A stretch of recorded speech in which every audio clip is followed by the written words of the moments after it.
Hello, আসসালামু আলাইকুম। কী অবস্থা সবার, কেমন আছেন? আজকে আমি আপনাদেরকে তৈরি করে দেখাবো চিকেন তান্দুরি। এই চিকেন তান্দুরিটা চুলায় এবং ওভেনে দুইভাবেই তৈরি করা যায়। তো আজকে আমি খুবই সহজভাবে কিভাবে ওভেনে তৈরি করা যায় এটাই দেখাবো। ওভেনে খুবই কম সময় লাগে, এর জন্য আসলে ওভেনে করা। তো চলুন দেখে নেওয়া যাক আজকের রেসিপি। এই রেসিপিটি তৈরি করার জন্য আমি এখানে ফার্মের চিকেন নিয়েছি, 3 টুকরো ফার্মের চিকেন নিয়েছি।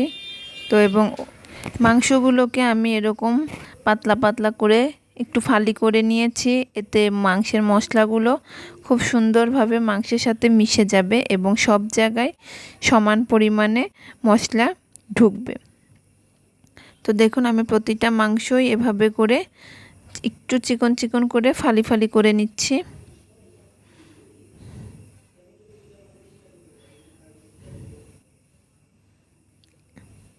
এখন মশলা তৈরি করার পালা। এখানে আমি দিয়ে দিচ্ছি আদা বাটা, 1 চা চামচের মতো আদা বাটা, রসুন বাটা, জিরা গুঁড়ো,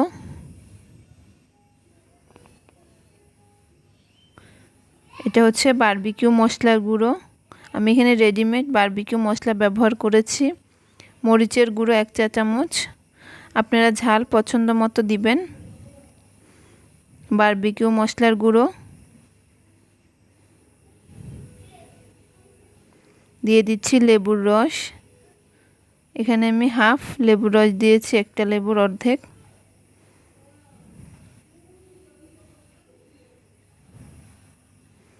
একটু সামান্য জর্দা রং দিয়ে দিচ্ছি কালারের জন্য। দিয়ে দিচ্ছি সরিষার তেল। এখানে আমি 1 কাপ পরিমাণ সরিষার তেল দিয়ে নিয়েছি। এবার সবগুলো উপকরণ একসাথে মিশিয়ে নিব। সাথে দিয়ে দিচ্ছি লবণ। এখানে আমি 1 টেবিল চামচের মতো লবণ দিয়েছি। এবার সবগুলো উপকরণ খুব সুন্দর করে মিশিয়ে নিব। মশলাগুলো মিশানো হয়ে গেলে এর সাথে আমি চিকেনগুলো দিয়ে দিব।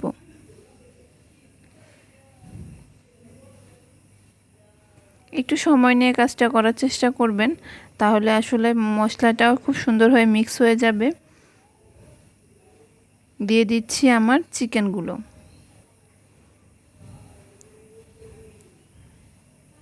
এখানে আমি 3 পিস পরিমাণ চিকেন ব্যবহার করেছি এবং সেই মাপেই মশলাপাতি দিয়েছি।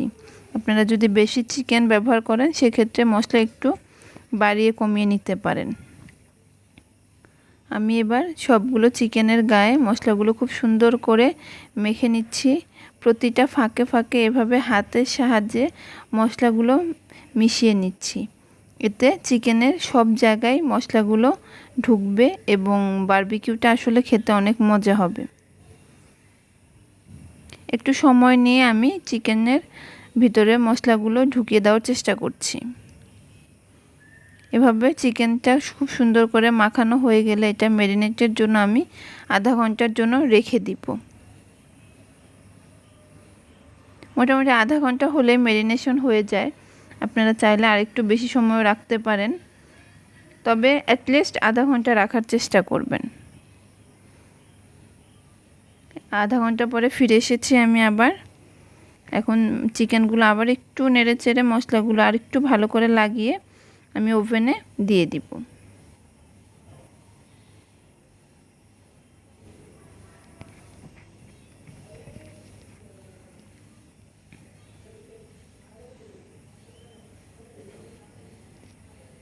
ওভেনের সাথে যে ওভেন ট্রেটা দিয়েছে আমি ওই ট্রের উপরে সুন্দর করে বিছিয়ে দিচ্ছি।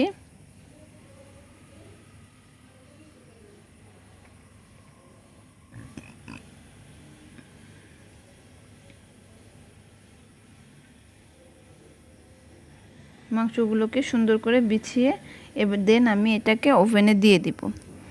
যেহেতু আমার মাইক্রোওয়েভ ওভেন, এজন্য আমি 7-8 মিনিটের জন্য প্রথমে দিয়ে দেখব।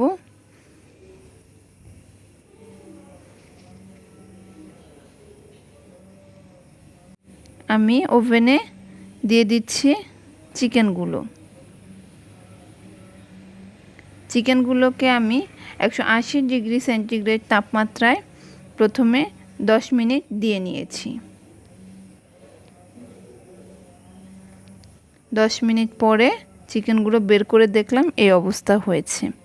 তার মানে এক পার্ট অলমোস্ট এক পিঠ হয়ে গিয়েছে। এবার আমি চিকেনগুলোকে উল্টিয়ে দিব।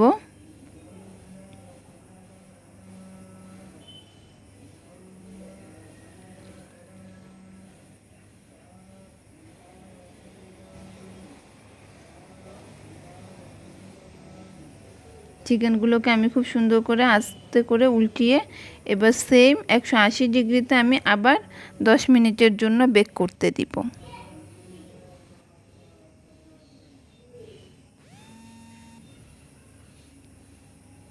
দশ মিনিট পরে ফিরে আসছি। দেখুন এরকম হয়ে গিয়েছে। আপনারা যদি আরেকটু বার্ন খেতে চান আরেকটু দিতে পারেন, মানে আরও 10 মিনিট অথবা 5 মিনিট দিলে আরও বার্ন হয়ে যায়। তবে আমি একটু কম বার্ন পছন্দ করি, একটু জুসি জুসি, এজন্য আমি এতটুকু পর্যন্তই রেখেছি। এই তো হয়ে গেল মজাদার স্বাদের চিকেন তান্দুরি। খুবই কম সময়ে মাত্র 20 মিনিট সময় হয়ে গিয়েছে চিকেন তান্দুরি বা বারবিকিউ চিকেন। আপনাদের যদি রেসিপিটা ভালো লাগে অবশ্যই বাসায় ট্রাই করবেন এবং আমাকে জানাবেন কেমন হয়েছে। ধন্যবাদ সবাইকে।